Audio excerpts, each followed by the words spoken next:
অর্থাৎ হযরত আবু হুরায়রা রাদিয়াল্লাহু আনহু তিনি আল্লাহ রাসূলের জবরদস্ত এক সাহাবী, আল্লাহ রাসূলের সাহাবী আবু হুরায়রা।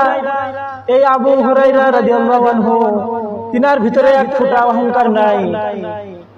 আল্লাহ রাসূল সাল্লাল্লাহু আলাইহি ওয়াসাল্লাম আবু হুরায়রাকে বাইতুল মালের দায়িত্ব দিয়েছেন। তো এই আবু হুরায়রা বাইতুল মাল পাহারা দিতেছেন, অর্থাৎ বাইতুল মালের পাহারা আবু হুরায়রা নিজেই নিয়েছেন। অর্থাৎ আবু হুরায়রা হলো ক্যাশিয়ারের দায়িত্ব নিয়েছেন। যেমন আমরা খাদ্যমন্ত্রী আছে আমাদের দেশে, যেমন খাদ্যমন্ত্রী, এই মন্ত্রীর পদে আবু হুরায়রাকে আল্লাহ রাসূল সাল্লাল্লাহু আলাইহি ওয়াসাল্লাম বসিয়েছেন। তো আবু হুরায়রা আমাদের মন্ত্রী তো তারা নিজেদের লোক ঠিক করে, একজন নাইট গার্ড ঠিক করে মাল পাহারা দেওয়ার জন্য। কিন্তু আবু হুরায়রা তিনি বলতেছেন যে আমি কি মাল লোক ঠিক করব যদি তারা ঠিক মতো মাল পাহারা না দেয়। তো আবু হুরায়রা নিজেই বাইতুল মালের পাহারাদারি করতেছে, অর্থাৎ নিজেই চৌকিদারি করতেছে।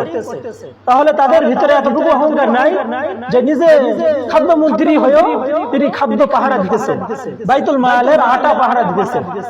তো হযরত আবু হুরায়রা যখন রাতের বেলা বাইতুল মাল পাহারা দিতেছেন, তো আল্লাহ রাসূলের জামানা তো সোনালী যুগের জামানা, সেখানে তো কোনো চোর নাই, কোনো বাটপার নাই।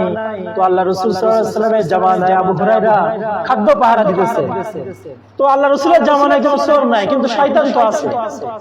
শয়তান, জিন শয়তানের ভিতরে এক শয়তান, সে মানুষের বেশে, একজন বুড়ার বেশে বাইতুল মালে আটা চুরি করতে গিয়েছে। তো আবু হুরায়রা মাল পাহারা দিতেছে, হঠাৎ করে দেখে বাইতুল মালে চোর ঢুকছে।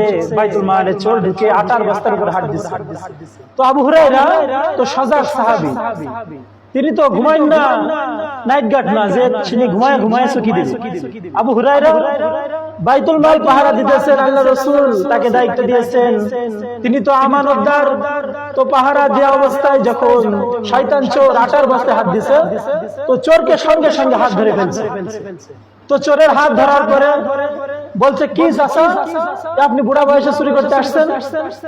তো ওই শয়তান চোর মানুষের বেশে যিনি আসছে, ওই চোর আবু হুরায়রাকে বলতেছে যে আবু হুরায়রা, মানুষ কি এমনি এমনি চুরি করে নাকি? মানুষ তো অভাবে পড়ে চুরি করে, আমি অনেক অভাবের মধ্যে রয়েছি। তো আমি যখন চুরি করতে গিয়ে ধরা খেয়েছি, তো আমাকে ছেড়ে দাও, আমি আর কখনো চুরি করবো না। তো আল্লাহ রাসূলের সাহাবী আবু হুরায়রা তো অনেক মায়ার সাহাবী, রুহামা বাইনাহুম, তিনি তো পরস্পরে রুহামা ক্ষমা করতে শিখেন। তো তিনি তাকে মাফ করে দিলেন, বলেন চাচা যান, আর যেন কখনো আপনি এমন কাজ না করেন। তো তাকে ছেড়ে দিয়েছে। তো আবু হুরায়রা যখন ফজরের সময় মসজিদে গেলেন, তো মসজিদে আল্লাহ রাসূল সাল্লাল্লাহু আলাইহি ওয়াসাল্লামের কাছে জিবরাইল এসে আবু হুরায়রার এই চোরের ঘটনা আল্লাহ রাসূলের কাছে বলেছেন। তো আবু হুরায়রা যখন মসজিদে গেলেন, তো আল্লাহ রাসূল সাল্লাল্লাহু আলাইহি ওয়াসাল্লাম বলেছেন যে আবু হুরায়রা, মসজিদে কি চোর আসছিল নাকি? তো আল্লাহ রাসূল সাল্লাল্লাহু আলাইহি ওয়াসাল্লাম জিজ্ঞাসা করার সময় বলল যে হ্যাঁ, চোর আসছে। তো বলছে তাকে ছেড়ে দিয়েছে কেন? তো বলছে ইয়া রাসূলুল্লাহ, সে তো আমার কাছে ক্ষমা চেয়েছে, তার ওই আকতি মিনিট দেখে আমি তাকে ছেড়ে দিয়েছি। তো আল্লাহ রাসূল বলতেছেন যে তুমি ছেড়ে দিয়েছো, ও কিন্তু আবার আসবে, তুমি সজাগ থেকো। তো আবু হুরায়রা আল্লাহ রাসূলের কথা শুনে আরো সজাগ রয়েছেন, যেহেতু আল্লাহ রাসূল বলেছেন নিশ্চয় আবার আসবে। তো আবু হুরায়রা যখন আবার পাহারা দিতেছে, তো চোর আবার আসছে, এসে আবার বাইতুল মালের আটার উপরে হাত দিছে। তো সঙ্গে সঙ্গে আবু হুরায়রা আবার ধরে ফেলেছে। তো ওই শয়তান চোর সে ভাবতেছে যে আজকে শুধু শুধু মাফ চাইলে সে মাফ করবে না, আজকে কেঁদে দিয়েছে। কেঁদে কেঁদে আবু হুরায়রা বলতেছে যে আর কখনো এমনটি হবে না, দ্বিতীয়বার ভুল করেছি, আর কখনো এমন ভুল করবো না। তো আবু হুরায়রা আবারও তাকে ছেড়ে দিলেন। তিনি যখন কাঁদতেছেন, আবু হুরায়রা আবার মায়ায় পড়ে গেলেন। তো তিনি আবার মায়ায় করে তাকে আবার ছেড়ে দিলেন। তো তিনি আবার চলে গেলেন, ফজরের সময় আবার মসজিদে গেলেন। আল্লাহ রাসূল বললেন আবু হুরায়রা আজকেও আসছিল, আজকেও ছেড়ে দিয়েছে? বলে জি, আজকে তো কেঁদে দিয়েছে, এই কারণে আমি মায়া আর ধরে রাখতে পারি না। তো আল্লাহ রাসূল বললেন যে ও কিন্তু আবার আসবে, কারণ ও হলো চোর, ও হলো মিথ্যাবাদী, ও আবার আসবে। তো আল্লাহ রাসূল সাল্লাল্লাহু আলাইহি ওয়াসাল্লামের এই কথাই আবু হুরায়রা আরো সজাগ। তৃতীয় দিন যখন আবার চোর আসছে, তখন আবু হুরায়রা আবার ধরে ফেলেছে। এবার বলছে এবার আর কোনো ছাড় হবে না, এবার যতই কাঁদো না কেন আর কোনো রক্ষা নাই, এবার তোমাকে আমি মানুষের দরবারে নিয়ে যাব। যদি তাকে মানুষের দরবারে নিয়ে যাওয়া হয়, তো চোর ধরা পড়লে চোরের শাস্তি হলো তার হাত কেটে দেওয়া। তো তিনি যখন এই কথা শুনেছেন, তো তিনি হাউমাউ করে কেঁদে দিয়ে আবু হুরায়রাকে জড়িয়ে ধরলেন। জড়িয়ে ধরে বললেন, যা আবু হুরায়রা, আমাকে মানুষের দরবারে নিয়ে যেও না, কারণ আমি হলো মানুষ না, আমি হলো জিন জাতির ভিতরে এমন একজন জিন যিনি যে মানুষকে বিরক্ত করে বেড়ায়, যে মানুষের দুয়ার থেকে এটা সেটা চুরি করে নিয়ে আসে।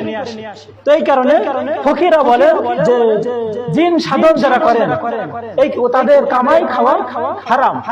জিনরা যে জিনিস এনে দেয় এই জিনিসটা খাওয়া হারাম, কারণ তারা সেটাকে মানুষের কাছ থেকে চুরি করে নিয়ে আসে। তো আবু হুরায়রা যখন এই কথা বললেন যে আবু হুরায়রা আমাকে ছেড়ে দাও, আমি হলো জিনদের ভিতরে একজন জিন, যদি তুমি আমাকে ছেড়ে দাও তো তোমাকে আমি এমন একটা আমল শিক্ষা দিব, যে আমলটা যদি তুমি করতে পারো তো কোনো জিন্নাত তোমার ঘরের ভিতরে প্রবেশ করবে। আমি কেন, কোনো জিন্নাতই তোমার ঘরে প্রবেশ করতে পারবে না। সেই আমলটা হলো, যদি তুমি ঘুমানোর আগে আয়াতুল কুরসিটা একবার পাঠ করো তো তোমার ঘরে কোনো জিন কেন, এমনকি দুনিয়ার ভিতরে কোনো চোর তোমার ঘরে প্রবেশ করতে পারবে না। শুধু আমি কেন, আমার জাত ভাই অন্য কোনো জিনরাও তোমার ঘরে প্রবেশ করতে পারবে না। তো এই যে আবু হুরায়রা তার কাছ থেকে একটা শিক্ষা গ্রহণ করলেন, এই শিক্ষা নিয়ে আবু হুরায়রাকে তিনি তাকে এমন ছোট মনে করলেন যে তাকে ছেড়ে দিলেন। তার কাছে তিনি মনে করলেন যে ঋণী হয়ে গিয়েছে, সে কিন্তু বাইতুল মালে চুরি করতে আসছে। একটা কথা শিক্ষা দিয়েছে আবু হুরায়রাকে, তো আবু হুরায়রা ওই শিক্ষার জন্য তাকে ছেড়ে দিলেন। নিজেকে নিজে অনেক ছোট মনে করে ফেললেন যে আমাকে একটা জিনিস শিক্ষা দিল, আমি তো তার কাছে ঋণী, তো তাকে ছেড়ে দিলেন। তো সকালবেলা যখন আবু হুরায়রা মসজিদে গেলেন তো আল্লাহ রাসূল বললেন যে আবু হুরায়রা আজকে আসছিল, আজকেও ছেড়ে দিয়েছে। তো আবু হুরায়রা বললেন জি আজকেও ছেড়ে দিয়েছে। তো আল্লাহ রাসূল বললেন যে তৃতীয়বারও ভুল করলে কেন, কারণ তিনবারের বেশি তো ক্ষমা করা যায় না, তুমি তৃতীয়বারও ক্ষমা করে দিয়েছো। তো আবু হুরায়রা বললেন যে ইয়া রাসূলুল্লাহ, আমি তো তার কাছে ঋণী হয়ে গেছি, সে তো আমাকে একটা জিনিস শিক্ষা দিয়েছে, এই কারণে তার কাছে আমি ঋণী হয়ে তাকে আমি মাফ করে দিয়েছি। তো বললেন যে কি শিক্ষা দিয়েছে? তো বললেন যে আয়াতুল কুরসিটা শিক্ষা দিয়েছে, যদি আমি এটা পড়ে ঘুমাতে পারি তো আমার ঘর নাকি আল্লাহ তাআলার হেফাজতে থাকবে, আমার ঘরে নাকি কোনো জিন্নাত প্রবেশ করতে পারবে না।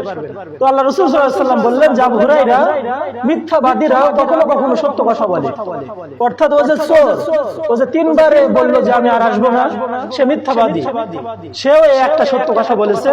তার কারণ যে আমলটা তোমাকে শিক্ষা দিয়েছে ওই আমলটা হলো সত্য, কারণ মিথ্যাবাদী কখনো কখনো সত্য কথাও বলে। তো এই কারণে আবু হুরায়রা সাহাবায়ে কেরাম তারা নিজেকে এমন ছোট মনে করেছে যে তারা একটা চোরের কাছ থেকে একটা জিনিস শিক্ষা গ্রহণ করেছে, সেই শিক্ষার কারণে নিজেকে এমন ছোট মনে করেছে যে চোরকে মাফ করে দিয়েছে।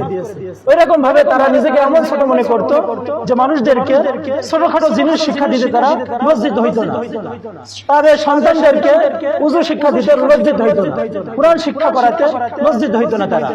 এই কারণে আমাদের সন্তানদেরকে ঈমান শিক্ষা দেওয়া, তাদেরকে উযু শিক্ষা দেওয়া, তাদেরকে কুরআন শিক্ষা দেওয়া, যদি আমরা তাদেরকে সঠিকভাবে ঈমান শিক্ষা দিতে পারি তো তারা নাস্তিকদের সাথে, নাস্তিকতাবাদীদের সাথে তারা নাস্তিক হবে না, তারা বেঈমান মুশরিক হবে না, তাদের আখিরাতের প্রতি তাদের বিশ্বাস থাকবে, তাদের কবরের আযাবের প্রতি অটল বিশ্বাস থাকবে। তো তারা ওই আযাবের প্রতি লক্ষ্য রেখে তাদেরকে জোর করা লাগবে না আমল করার জন্য, তারা এমনিতে তারা আমল করতে থাকবে। তো আল্লাহ তাআলা আমাদেরকে যে কথাগুলো শুনলাম, আমাদেরকে পরিপূর্ণ ঈমান এনে আল্লাহ তাআলা জান্নাতে যাওয়ার এবং আমাদের সন্তানদেরকে পরিপূর্ণ ঈমান শিক্ষা দেওয়ার তৌফিক দান করুন। সকলে বলুন আমিন।